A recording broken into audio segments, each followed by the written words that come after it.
이혼 사건만 평생 해온 사람이 여기 있습니다. 법관으로 17년, 그중 가사 사건만 8년, 한 달에 100건씩 약 10,000건의 가사 사건을 처리했습니다. 오늘은 여러분들이 가장 궁금해하는 질문들, 저의 빅데이터를 통해 답해드립니다. 다들 주변에 이혼한 사람 한 명쯤은 있죠? 저만 그런가요? 제가 하는 일이 그래서 그런지 제 주변에는 이혼을 했거나 이혼 고민을 상담하시는 분이 엄청나게 많습니다. 근데 실제 통계는 좀 다릅니다. 사법 연감 기준으로 보면 전체 이혼 건수는 오히려 약간 줄었습니다. 다만 이 통계에는 결혼식은 했는데 혼인신고를 하지 않고 지내다가 헤어진 부부, 즉 사실혼이 해소된 경우는 포함되지 않았습니다. 사실혼 해소 부부를 제외하더라도 혼인신고를 한 부부 2쌍 중 1쌍은 이혼합니다. 이 경향성은 지금도 유지되고 있습니다. 그리고 재밌는 건 이혼하는 사람들의 연령이 낮아졌을 것 같죠? 아닙니다. 오히려 높아졌습니다. 이는 초혼 연령이 올라가면서 이혼 연령도 어느 정도 같이 올라갔기 때문입니다.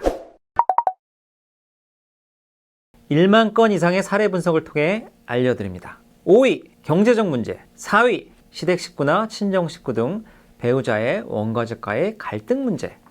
3위, 폭력 또는 도박 중독 문제. 2위, 성격 차이나 가치관의 차이. 그리고 압도적 1위는 바로 부정행위, 즉 불륜입니다. 그런데 이 사유들이 각각 따로 노는 게 아니에요. 다 연결되어 있습니다. 그리고 솔직히 말씀드리면 이 모든 이혼 사유 뒤에는 부부간의 성적 불화, 즉 성적 불만족이 직간접적으로 연결되어 있는 경우가 많습니다. 완전히 다릅니다. 30대는 성격 차이가 압도적 1위입니다. 혈기도 왕성하고 서로에 대한 집착도, 간섭도 세서 넘어갈 수 있는 걸 그냥 못 넘깁니다. 사실 결혼 10년까지는 서로를 알아가는 과정이라고 생각합니다. 40대는 폭력이나 중독 문제가 많습니다. 그런 성향을 바꿔보려고 10년 가까이 참고 노력했는데 결국은 안 바뀌는 거죠. 결혼한 지 10년 정도 지나 40대가 되면서 이제는 포기하고 이혼하게 됩니다. 50대는 부정행위가 많습니다.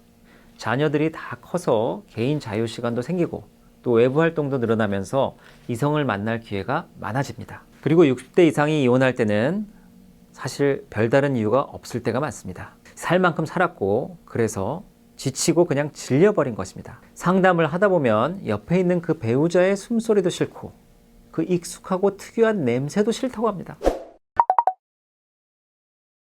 많이 다릅니다.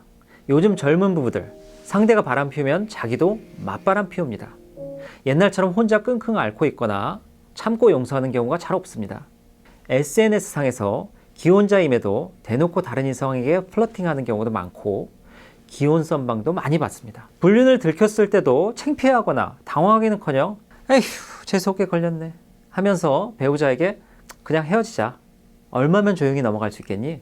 이렇게 반응하는 경우도 많이 보았습니다. 그리고 놀라운 건 이혼 방식도 예전이랑 많이 다릅니다. 둘이 손잡고 법원에 와서 이혼 서류에 도장 꽉 찍고 끝난 다음에 서로 악수하고 쿨하게 헤어지는 경우 많이 봤습니다. 요즘엔 이혼에 대한 죄책감이나 낙인이 거의 없습니다. 돌싱도 당당히 밝히는 세대입니다. 옳고 그름을 떠나서 이건 거스를 수 없는 트렌드입니다. 판사로 수많은 케이스를 처리하면서 깨달은 게 있습니다. 사랑이 아니라 단지 소유욕으로 결혼한 사람들이 생각보다 정말 많았습니다. 예를 들어 반려견이 귀엽다고 입양했다가 실증 나거나 나를 불편하게 하면 쉽게 파양하는 것처럼 결혼도 그렇게 쉽게 생각하는 경우를 많이 봤습니다. 결혼은 현실입니다. 성숙한 두 사람도 혼인관계를 유지하며 백년해로 하기가 무척이나 어려운데 미성숙한 사람들이 같이 붙어서 오래 사는 건 솔직히 불가능에 가깝습니다. 제가 보기엔 결혼에 적합한 사람들이 있고 절대로 결혼해서는 안 되는 유형의 사람들이 있습니다. 그리고 또 지금 경제가 얼마나 어렵습니까? 물가는 또 얼마나 올랐고요. 먹고 살기도 힘든데 성격 안 맞는 배우자를 한결같이 사랑하기란 더욱 어렵겠죠?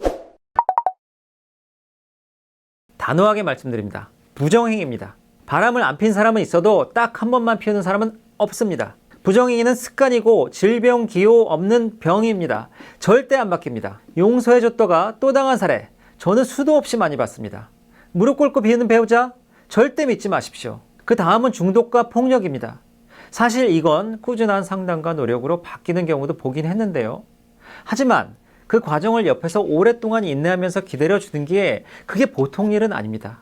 요즘같이 개인주의적이고 자기중심적인 세대의 사람들이 이걸 견뎌내기가 쉽지는 않을 것입니다. 17년간 법대에서 그리고 지금은 변호사로서 이혼 앞에 선 수많은 사람들을 보았습니다. 한 가지는 확실합니다. 아는 만큼 덜 다칩니다. 앞으로도 제 경험과 노하우 계속 알려드리겠습니다. 지금까지 이혼전략연구소 김태형 변호사였습니다.